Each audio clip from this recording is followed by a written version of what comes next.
నమస్తే అండి. నేనైతే ఇప్పుడు మా అత్తవారింటికి వచ్చానండి. ఈరోజు సోమవారం కనుక శివదేవుని పూజ చేసుకుంటాను వ్రతం. అందుకనే ముందుగా కోసేసి సిద్ధపరచుకుంటున్నానండి అన్నీ కూడా.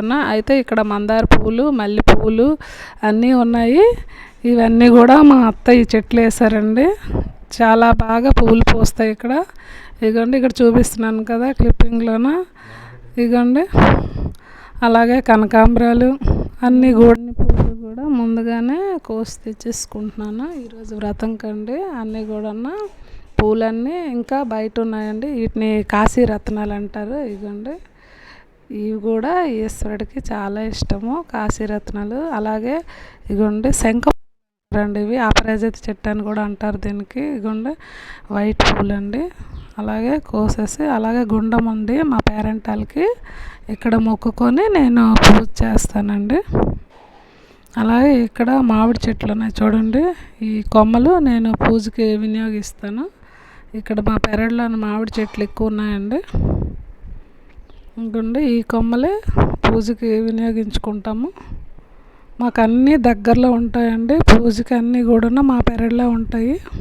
ఇదిగోండి ఈ చెట్టుకి కూడా మామిడికాయలు బాగా కాసాయి చూడండి. చూస్తున్నారు కదా, ఇవి కొన్ని పడిపోయాయండి గాలికి. అలా నేను ఈ కొమ్మలన్నీ తెచ్చి పూజకి వినియోగించుకుంటానండి. అలాగే మందిరంలోకి వచ్చాను, పూజ మొదలు పెట్టాను శివదేవుని వ్రతం. అలాగే ఈ మారేడు దళం చెట్టు కూడా మా ఇంట్లో ఉందండి. ఆ మారేడు దళం కాయ అనేది మేము పూజలో ఇలా వినియోగించుకున్నాము. మీకు చూపిస్తున్నాను కదా. ఈశ్వరుడికి చాలా ఇష్టము. ఈశ్వరుడిని పూజించేటట్టేనండి ఈ మారేడు కాయని పూజ చేస్తే. అలాగే ఈ మారేడు కాయ మీద కూడా ఇలాగ పసుపు ముద్ద పెట్టుకొని పూజ చేయాలి. అలాగే విభూది రేకులు, విభూతితో ఇలా నామాలు పెట్టుకొని ఈ మారేడుకాయని మనం ఇలా వినియోగించుకోవాలి పూజలోన. ఇంకోండి అలాగే మనం ఈ మారేడుకాయని పూజ చేస్తే ఈశ్వర కటాక్షం అలాగే లక్ష్మీ కటాక్షం కూడా లభిస్తుంది. మాకైతే మా అమ్మాలు చెప్పారు, అది నేను మీతో షేర్ చేస్తున్నాను. మేమైతే ఇది వినియోగిస్తానండి పూజలోనే ఎప్పుడున్నా. అలాగే మారేడు దళాలతో పూజ కూడా చేస్తాం మేము. అలాగే శివుని అభిషేకం కూడా ఈ మారేడు దళాలు వినియోగిస్తాం. ఇదిగోండి ఈరోజైతే శివదేవుని వ్రతం నేను ఇలా చేసుకున్నాను, మీతో షేర్ చేస్తున్నాను. చూస్తున్నారు కదా. అలాగే జిల్లేడు పువ్వులు, గరికి అన్నీ కూడా తీసుకొని వచ్చానండి. వినాయకుడికి జిల్లేడు పువ్వులతో పూజ చేస్తే మంచిది కనుక నేనైతే ఇక్కడ గరికి, జిల్లేడు పువ్వులు, అలాగే ఈశ్వరుడికి కూడా జిల్లేడు పువ్వులు పత్రి దళాలతోనే పూజ చేస్తామండి. అదండి పత్రి దళాలు అంటే మారేడు దళాలని. మారేడు దళాలకి స్త్రీ వృక్షం అని కూడా అంటారు. లక్ష్మీ కుడి చేతి నుంచి ఈ మారేడు దళం చెట్టు సృష్టించబడిందని ప్రతీక. అలాగే ఈశ్వరుడికి చాలా ప్రీతికరమైనది మారేడు దళాలు. అలాగే స్పర్శనం పాపనాశనం, ఏకబిల్వం శివార్పణం అంటారు. అలాగే దర్శనం చేసినా కూడా అంతే శుభాన్ని పుణ్యాన్ని లభిస్తుందండి. ఈ చెట్టు కూడా ఏ మూల ఏ దిక్కున ఉంటే మంచిదో కూడా ఇంటికి, అది మీకు నెక్స్ట్ వీడియోలో షేర్ చేస్తాను. ఇంకోండి ఇక్కడైతే జిల్లేడు పువ్వులు, నందివర్ధనాలు అన్నీ కూడా నేనైతే ఈ పూజకి వినియోగించుకుంటున్నాను. ముందుగానే తీసుకొచ్చి పెట్టుకున్నామండి పూజలోకి.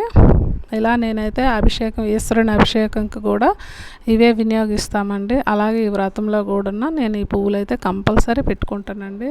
ప్రతి సోమవారం కూడా చెప్పాను కదండి మీకు ముందుగా, నాకు వీలైన మట్టుగా ప్రతి సోమవారం చేస్తాను. అలాగే మందిరం కూడా వెళ్తాము. నేను ఈరోజు అయితే ఇలా చేసుకున్నానండి. ఈ వీడియోని మీకు షేర్ చేస్తున్నాను. మారేడుకాయ పూజ అయిన తర్వాత కూడా మందిరంలో పెట్టుకుంటే చాలా మంచిది, లక్ష్మీ కటాక్షం లభిస్తుంది. అలాగే ఈ వృక్షం కూడా అంతే శుభాన్ని ఇస్తుందండి. ఇంట్లో పూజ చేస్తే మారేడు దళం చెట్టుకి దీపం పెట్టి లక్ష్మీ కటాక్షం లభిస్తుంది. చూడండి ఇక్కడ నేను చూపిస్తున్నాను కదా వీడియోలో. పసుపు కుంకుమ గంధంతో ఈ మారేడు దళాలు పూజ చేస్తే చాలా మంచిది, ఈశ్వరునికి ప్రీతికరమైనది మారేడు దళము. అలాగే బ్రహ్మ విష్ణు మహేశ్వర త్రిమూర్తులు ఉంటారు కనుక ఈ మారేడు దళంలో అది ఈశ్వరునికి సమర్పిస్తే చాలా మంచిది, శుభమండి. అలాగే మనకి అష్టైశ్వర్యాలు కూడా లభిస్తాయి మారేడు దళంతో పూజ చేస్తే. తెలిసి కానీ తెలియక కానీ ఈ దళం సమర్పిస్తే ఈశ్వరుని కటాక్షం లభిస్తుందని అంటారు.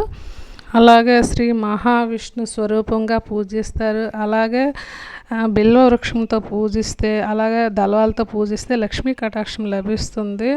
అలాగే త్రిమూర్తించ దివాకరం, త్రిజన్మ పాప సంహారం, ఏకబిల్వం శివార్పణం అంటారు. ఈ బిల్వ దళాలతో పూజిస్తే అలాగే శివుని కరుణా కటాక్షం మనకు లభిస్తుందండి. స్పర్శనం పాపనాశనం ఏకబిల్వం శ్వార్పణం అని అంటారు. ఇలా ఈ పూజ నేను ఈరోజు ముగించుకున్నానండి అక్షంతలు వేసుకొని. Thank you for watching.